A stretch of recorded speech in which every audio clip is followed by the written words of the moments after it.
probably the only thing good that came out of Indiana after Alex Gordon, who was our tobacconist, of course. Yeah, I'm looking at you, Missouri. Shout out to Alex. Love you too, Alex. Actually helped me out Today is the yesterday. day that we're not gonna shit all over Missouri. Why not? And we're back at it again, drinking with our best friends. Pour a glass of something nice. What you drinking tonight? Grab a seat and settle in. Crack a bottle, let's begin. Nothing left to wait for. It's the third pour. Happy Friday, guys. It's the third pour. I'm the Doc, and I'm with my bourbon brother, Izzy. Iz, how you doing, man? I'm great. We did another week. Heck yeah. Welcome back. I'm excited to be back. I missed you guys while I was traveling Kentucky. This is exciting. I'm very excited about this bottle that you brought. We did do a review of one of their ryes. It's a Hard Truth. We did do a review of one of their ryes, and GT and we loved it. We loved it. As a matter of fact, when Professor and I were doing a review of the Raconteur rye on one of our other Fresh Crack Fridays, we kept comparing that to the rye from Hard Truth. So I'm very, very excited that you brought this bottle, and just gracious of you to do that. Very, very nice. Thank you. Well, since I am a reappearing guest, I'm like a wart. You can't get rid of the wart. But I'm not just any wart. I'm a wart that brings gifts. Amen.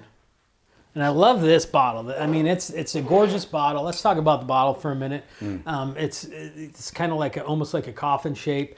It's not smooth. It's ribbed for our pleasure, I guess. I guess that would be. And that cork is it's those old 80s commercials, you know. And that cork, I love the cork on these Hard Truth bottles. It's like such a rustic look on that. I love that you brought that up because my wife looked at that. She goes, "That is the most interesting looking cork I've ever seen." It's one of the best corks in the business. It's really cool. Yeah. It's very cool. It's like a natural, it's awesome. But yeah, the bottle's beautiful. The thing I wish though is I wish this right here, I don't know if anyone can see it, but I wish the writing was in the front. Yeah. Instead of having this label on the front. Yeah, the glass is embossed with the writing from the distillery on the back of the bottle, and then they got a real clean label on the front. It's just a good looking bottle. It's gorgeous. It's one that if you're in a liquor store and you see it, you're like, you do a double take. You're like, let me look at that. It's a different shape. It's I want the truth. You can't handle the truth. Yes. A Few Good Men. So let's pop this and get into it. Do you know anything about these guys? Like I said, we reviewed one of their other bottles. I know they're out of Nashville, Indiana. But Indiana, not Nashville, Tennessee. No. Which I was disappointed because I'm going to be in Nashville in about 2 or 3 weeks. I'm doing a little traveling with my brother. We are going to hit up the Nashville Barrel Company. We're going to hit them up, and we're going to hit Jack Daniels up when we're over there. But I was hoping that these guys were there because I'm a big fan of at least from their rye. So what I do know about them is they're from Nashville, Indiana. Probably the only thing good that came out of Indiana after Alex Gordon, who was our tobacconist, of course. Yeah, I'm looking at you, Missouri. Shout out to Alex. Love you too, Alex. Actually helped me out today is the yesterday. day that we're not gonna shit all over Missouri. Why not? Well, we're talking about Indiana. That's right. We'll save that for every state, yes. But so the owners are Jeff McNabb and Ed Ryan, and their partner Tim. I don't know his last name, but anyway, these guys started out in 2009 in a restaurant. Okay. A pizza restaurant. Nice. Right? I owned a pizza shop in Vegas. Right? Look. Similarities. Yep, it's a God thing. It is. So, they started brewing their own beer upstairs, right? And it became a hit. So they got a little bit more interested in bourbon, and they made their way out to the wilderness in Kentucky. Okay. And they opened their first distillery, actually, in 2015. That's where it started. That's awesome. So 11 years ago. That's great. Yeah. And the really interesting thing about these guys is that they're doing something that is unlike any other distillery right now, right? They're pioneering bourbon. Okay. They are. How so? How are they? so? I mean, bourbon's been around since like the 1800s. What are they doing that's so different? So what they're doing is, instead of taking the sour mash from the barrel, they're using new sweet mash barrels. They're not, So every time they do a run, it's something completely. They're not using any of their old stuff. They're not bringing anything over. they're not. That's they're not- awesome. And they're not chill filtering any of their stuff either. Really? Yes. So all the oils, all that stuff is. Stays in. That's crazy. That's awesome. So I did a pour already, Let's get to nosing. and I want you to see the legs on this. Oh my gosh, You see how the legs that's that's grain. clings to the glass. Yes, it crawls. Let's talk about legs, right? So we talk about legs a lot on especially when we're swirling it in the glass right before we nose it, and we just kind of assume everyone knows what we're talking about, legs, right? Talking about the viscosity of the bourbon and how it clings to the glass. You know, if you remember, Iz and I did a blind box episode where we got the Sinatra Select bottle that had no legs. That thing was thin. And it did not cling to the glass at all. This would have thick legs, right? Because you can see this thing clings to the glass and it slowly drips down. And I know the camera's not picking it up, but that's a good indication that this is, to me, anyways. I like slow, thick legs, right? Me too. So I'm excited to get to nosing. It shows it has character.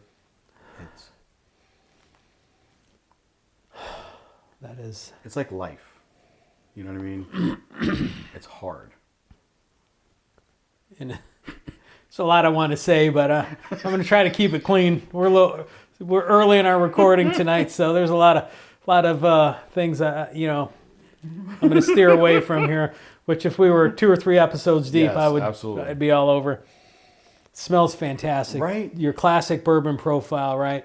I'm a big bourbon guy. I mean, I do like finished stuff and rye stuff, but at heart, I'm a bourbon guy. I love that. I want to smell that barrel. I want to smell that char. I want to smell, you know, your classic. I'm getting more leather, more tobacco. Let it sit for a minute, and then here's the cool part. As you sit, Look how thick that is on the glass. Right? Look how beautiful that Right? is, man. That is. Like you're from Indiana, but you're dancing like you're from Puerto Rico. That's right. You know what I'm talking about. I know what you're talking about. Yeah. Oh yeah.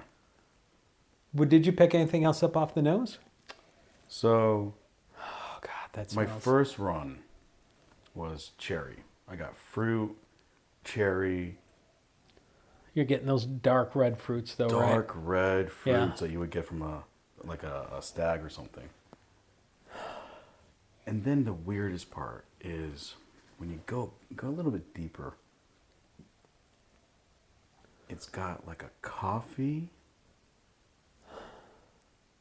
like a mocha coffee back smell on that.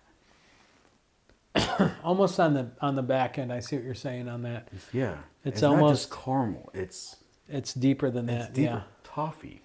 Yeah, like a sweet cream toffee. I can't wait to get into this. I know. Are we there? Can we finally we're sip it? always there. Cheers. Cheers. Slante.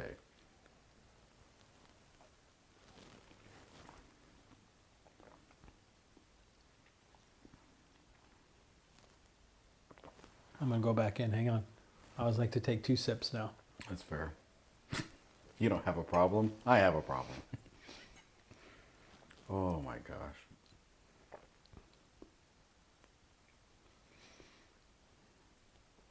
That finish is nice. That finish is, that's a nice long finish. It's still going. Mm-hmm. And it hugs you, and it stays on the back end of that without punishing you. It's like a one arm half hug. It's not like the full Kentucky hug. Yes. It's very pleasant. it's still letting you know we're Indiana. Right. We're not north. We're not south. Right. So I mean that's classic bourbon in a glass right there. I mean it's a little dry, which I like. That's like what I like, it's like leather and tobacco, and it's that old classic dusty bourbon. It tastes like an old dusty. When I was in Kentucky last week, I was fortunate enough to drink some dusty bourbons with some folks, and we drank some old granddad from the 80s, stuff that was like put in the barrels in the 70s and early 80s, and it was just, old bourbon's just phenomenal, right? And it's not high proof, it's 80 to 85 proof, and this reminds me of an old dusty, that flavor profile. Oh yeah, this is a great pour. It's so good. And forgive, I don't know how much this is a bottle. I didn't do any research on this since you brought the bottle. Normally, I'm MSRP is like $80, I guess. However, I will say this: these guys are not MGP. which is shocking because they're a newer distillery, right? They've only been around for 10 or 11 years, and they're in Indiana. And they were like, "Nah, we're gonna do our own thing." Exactly. I love that. Exactly. That's the coolest thing about bourbon. Y'all, bourbon is the coolest thing in the world because it never stops evolving. This is so good. I know. Do you get that coffee off the back end of that? Yep. They didn't put the coffee in there. It's probably from the grain. It's Yeah. grained to glass immediately. It says a lot about the mash bill. And I love that. It's fresh. Do they list their mash bill, or do they? I don't know if they do or not on the bottle. Let me see. And I'm sure if they don't list it, you can probably get it on their website. Yep. I don't think they're like Buffalo Trace where they're. It's a beautiful label, man. 90 proof, beautiful label. I love that little. That is beautiful. Yeah, I don't see their mash bill on here, but I bet you could get online and get it from their website. That's so cool, man. They are cool. They are cool. And not being a part of any MGP makes them even cooler. It's kind of wild that they're in Indiana and not MGP. Yeah. Now, do you know any of the folks at this company? Personally? Yeah, you don't know them. No. I think what we need to do is a homework assignment for you. You've brought us all the way down to the 1 yard line. Mm-hmm. I think what you need to do is you need to reach out to the distillery, whether through their social media, whatever you need to do, and we need to get these guys on the podcast. We need to do a phone interview with them. I'd love to do that. I'd love to sit down with them and just appreciate them, and I'm a huge fan of them. Oh, absolutely. But they're big dogs too, though. I know. They're big dogs too. I mean, you can. I got faith in you. Yeah, 376 acre distillery. That's That's massive. We need to make a run out there. It's 8 hours and change. It's like 8 hours and 15 minutes from where we're at in Arkansas. What we need to do is I'll take a Friday off of work. Pick a time when your wife's not traveling. We'll get up early. We'll drive all the way out there. We'll spend the day at the distillery. Tour around. We'll try to make those contacts. Sure. Spend the night, and then the next day come on back. That sounds glorious. It'd be fun. A little road trip. We film the whole thing for content. It'd be a fun guy getaway. Maybe GT and the professor can get away with us and do an overnighter. Oh God, the four of us. Whoo, buddy, that would be trouble. I love it. This is great. Okay, I know. We got to rate it. So you guys, if you've tuned in, you know the third pour. We've got our rating system. We use 6 different levels. Number 1's a top shelf pour, folks. That's something that you're going to enjoy on birthdays, anniversaries, 3-4 times a year tops. Number 2 is the Friday night pour. It's something special. It's something you're going to break out on. You survived another long week. You're hanging out with someone you really care about, some good friends, and you want to do something a little special, right? Mm-hmm. That's a Friday night pour. Number 3 is our everyday sipper, guys. That's something that you're going to hit on a Tuesday when you get home from work. I can't wait to talk about that. I'm sorry. No, you're good. I'm not Number 4 is the cocktail base, right? That's the bottle that, it's not something you're going to enjoy neat or with a cube, but it's probably going to make a good cocktail. Number 5 is the bar bottle. That's the try it before you buy it bottle. Something's a little off, doesn't really agree with our palate, but we believe every bourbon should be tried at least once, if not twice. And that's probably one before you lay out the cash you want to go find at a bar. And the number 6, our 6 rating on that, folks, is the bottom shelf. That is one you don't want to drink, but heck, you will if it's the last thing you got. Yep, like a suppository. Just like that. So, all right, so this, before we get to our ratings, I'm going to talk about this real quick. I was in Kentucky, right, and I know this is a scam. I know it's a scam. I couldn't help myself. I don't think it's a scam. I think you're wrong. This is old limestone, like this is mixing water from Kentucky, folks, right? And they bottle this and they sell it. It's supposed to be limestone water. So that way when you proof down your stuff, like you want that limestone in there, it takes out the different irons and different things that sometimes make the bourbon taste bad. That's why Kentucky is so good. It's got the 3rd largest limestone depository in the world. I did not know that. That's why all the water in there is filtered through limestone. That's why Kentucky's so big. The other 2 is Scotland and Ireland, where you get the other whiskeys, right? So, and I know like there's probably some fat Italian guy in a tank top like dipping this in a tub in the back room and putting a cap on it. He's like, there's another one, like it's probably not. It's there's not like they're not going to the mountains somewhere and like getting it from like this spring. Like I know it's just some. I believe some it. paisan. No, you're taking away the magic. I know. No, Doc. No. But I had to. Really I cool. bought a couple bottles. I figured it'd be fun for the podcast. Oh, it's really cool. I love it. I think it's a great idea. But why do we use that for the bourbon? Why do we put water into it? Yeah. What you're doing is like you can kind of proof it down a little bit, and there's a lot of different things with water and cubes, ice cubes and bourbon. A lot of people say, oh, you water it down, you take away. It does lower the proof a little bit. The water will also open it up, right? Like think about a summer day. Think about a summer day in July here in Arkansas, right? It's like 99 degrees, humidity's high, like you walk outside, you start sweating, everything's just dusty and dry, like, your grass is not green, it's yellow at this point. And then all of a sudden it rains for like 35 minutes. And it just kind of refreshes everything. And that's kind of what water does to bourbon. It kind of just refreshes everything. It brings that proof point a little bit down, kind of binds to the esters in there. And it just makes it more palatable sometimes, especially on higher proof stuff. This is how was it with the water? It just kind of opens it up a little bit, right? Refreshes it. Yep.